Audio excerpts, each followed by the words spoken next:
আসসালামু আলাইকুম ওয়া রাহমাতুল্লাহি ওয়া বারাকাতুহু। ইন্নাল হামদুলিল্লাহ ওয়াস সালাতু ওয়াস সালামু আলা রাসূলিল্লাহ আম্মা বা'দ।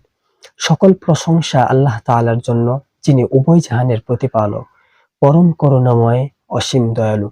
দুরূদ ও সালাম বর্ষিত হোক গোটা বিশ্বের মানবতার দূত, গোটা বিশ্বের জন্য রহমত, নবিকুল শিরোমণি মুহাম্মদুর রাসূলুল্লাহ সাল্লাল্লাহু আলাইহি ওয়াসাল্লামের উপর, যার পরশে ধন্য হয়েছে নবমণ্ডল ভূমণ্ডল, যার সহবতে সর্বজন স্বীকৃত মূর্খ মানুষগুলো সোনার মানুষে পরিণত হয়েছে।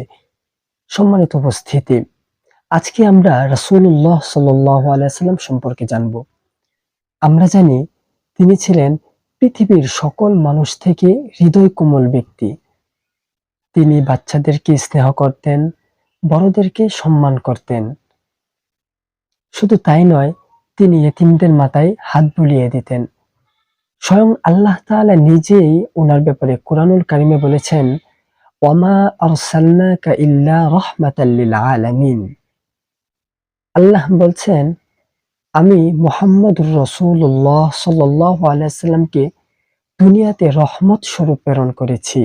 আল্লাহ তাআলা কুরআনুল কারিমে ইরশাদ করেছেন, ফাবিমা রাহমাতিন মিনাল্লাহি লিনতা লাহুম ওয়ালাউ কুনতা ফাদ্দান গালিযাল কলবি লানফাদ্দু মিন হাওলিক ফা'ফু আনহুম ওয়াস্তাগফির লাহুম ওয়াশাওিরহুম ফিল আমর। আল্লাহ তাআলা রাসূলুল্লাহ সাল্লাল্লাহু আলাইহি ওয়াসাল্লামের চরিত্র সম্পর্কে আরেক জায়গায় বলেন, ওয়া ইন্নাকা লাআলা খুলুকিন আযীম। নিশ্চয়ই রাসূলুল্লাহ সাল্লাল্লাহু আলাইহি ওয়াসাল্লামের চরিত্র হলো খুলুকে আযীম চরিত্র।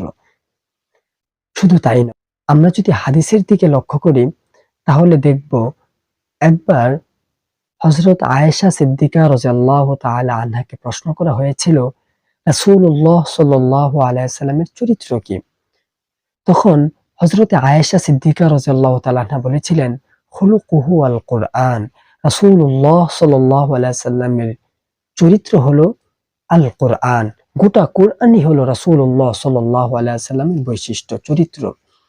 প্রিয় ভাই, উল্লেখিত কুরআন এবং হাদিসকে সামনে নিয়ে যদি আমরা গবেষণা করি তাহলে কিন্তু আমাদের সামনে এই বিষয়টা সুস্পষ্ট যে রাসূলুল্লাহ সাল্লাল্লাহু আলাইহি ওয়াসাল্লাম এমন একজন ব্যক্তি যিনি শুধুমাত্র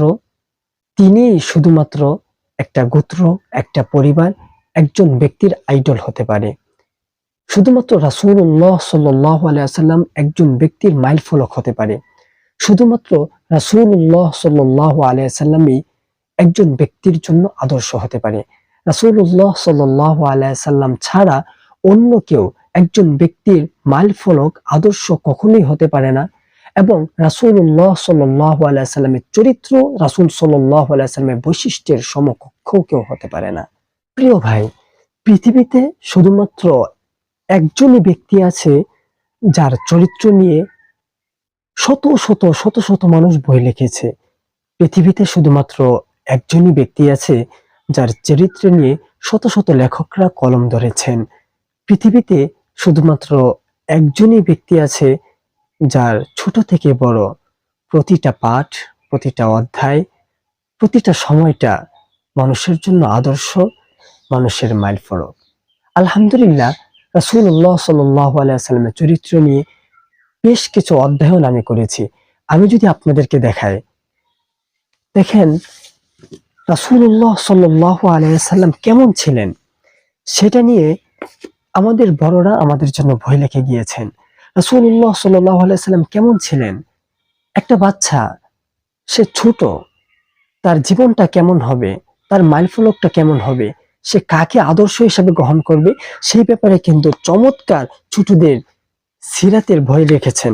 আপনারা দেখেন কত সুন্দর চমৎকার সিরাতের বই এখানে আবু তাহের মেজবাহ আমাদের জন্য লিখেছেন। শুধু তাই নয়, আমরা যদি মহানবীর জীবনপঞ্জি, এটাও খুবই চমৎকার একটি বই।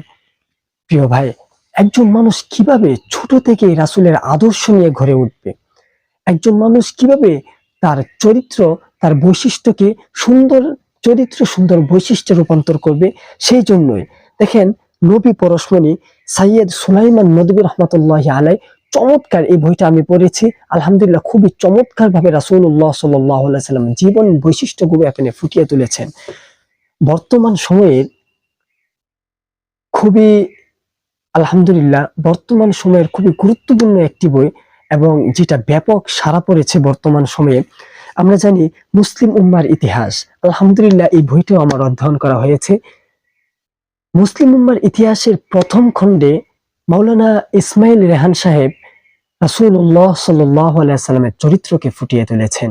খুবই চমৎকার, খুবই সুন্দরভাবে উনি রাসূলুল্লাহ সাল্লাল্লাহু আলাইহি সাল্লামের চরিত্রকে ফুটিয়ে তুলেছেন। শুধু তাই নয়, আমরা বড়রা আমরা কিভাবে আমাদের আদর্শকে পরিবর্তন করব, আমরা কিভাবে রাসূলুল্লাহ সাল্লাল্লাহু আলাইহি সাল্লামের আদর্শে আমাদের জীবনকে গড়ে তুলব, সেই বিষয়টুকু সামনে রেখে আমাদের বড়রা আমাদের সামনে বড়দের জন্য সিরাতের বই লিখে গিয়েছেন। সেটা হলো সৈয়দ আবুল হাসান আলী নদভী নবী রহমত, খুবই চমৎকার এবং খুবই তাত্ত্বিকভাবে রাসূলুল্লাহ সাল্লাল্লাহু আলাইহি সাল্লামের চরিত্র, রাসূলুল্লাহ সাল্লাল্লাহু আলাইহি সাল্লামের জীবন আদর্শকে ফুটিয়ে তুলেছেন।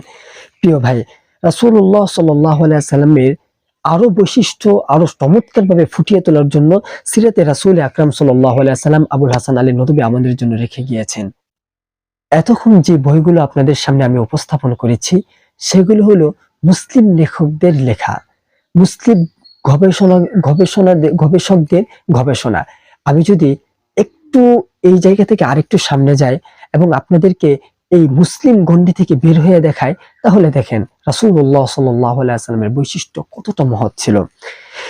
আপনারা যে বইটি দেখতে পাচ্ছেন সেটি হলো বিশ্বের শ্রেষ্ঠ 100 মনীষী, লিখেছেন মাইকেল এইচ হার্ট। আলহামদুলিল্লাহ এই বইটি পড়েছি। উনি একজন অমুসলিম, তিনি এই বইতে 100 মনীষীদের জীবনীকে একত্রিত করেছেন। আপনি জানেন তিনি প্রথমে রাসূলুল্লাহ সাল্লাল্লাহু আলাইহি সাল্লামের চরিত্রকে এনেছেন এবং তিনি ভূমিকাতে লেখেন, আমি যখন রাসূলুল্লাহ সাল্লাল্লাহু আলাইহি সাল্লামের জীবনকে অধ্যয়ন করি, আমি যখন রাসূলুল্লাহ সাল্লাল্লাহু আলাইহি সাল্লামের জীবনকে নিয়ে গবেষণা করি, তখন রাসূলুল্লাহ সাল্লাল্লাহু আলাইহি সাল্লামের চরিত্রে এমন কিছু বৈশিষ্ট্য আমি দেখতে পেয়েছি, রাসূলুল্লাহ সাল্লাল্লাহু আলাইহি সাল্লামের জীবন আদর্শের ছোট থেকে একেবারে শেষ অবধি পর্যন্ত প্রতিটা অধ্যায় এত চমৎকার যে আমি বাধ্য হয়েছি ওনাকে সামনে রাখতে, ওনাকে অগ্রে প্রাধান্য দিতে আমি বাধ্য হয়েছি, আমি বাধ্য হয়ে ওনাকে সর্বপ্রথম আমি স্থান দিয়েছি। প্রিয় ভাই, খুবই আফসোস আর পরিতাপের সাথে আজকে বলতে হয়, আমরা মুসলিম, আমরা মুসলমান, কিন্তু রাসূলুল্লাহ সাল্লাল্লাহু আলাইহি সাল্লামের আদর্শ থেকে অনেক দূরে। আজকে রাসূলুল্লাহ সাল্লাল্লাহু আলাইহি সাল্লামের আদর্শকে আমরা মুসলিম হয়ে ভুলে গিয়েছি। প্রিয় ভাই, আসুন দল মত নির্বিশেষে সকলে একই প্ল্যাটফর্মে দাঁড়িয়ে রাসূলুল্লাহ সাল্লাল্লাহু আলাইহি সাল্লামের আদর্শে আদর্শমান হয়ে নিজেকে গঠন করি এবং সমাজ, রাষ্ট্র, পরিবারকে গঠন করার চেষ্টা করি।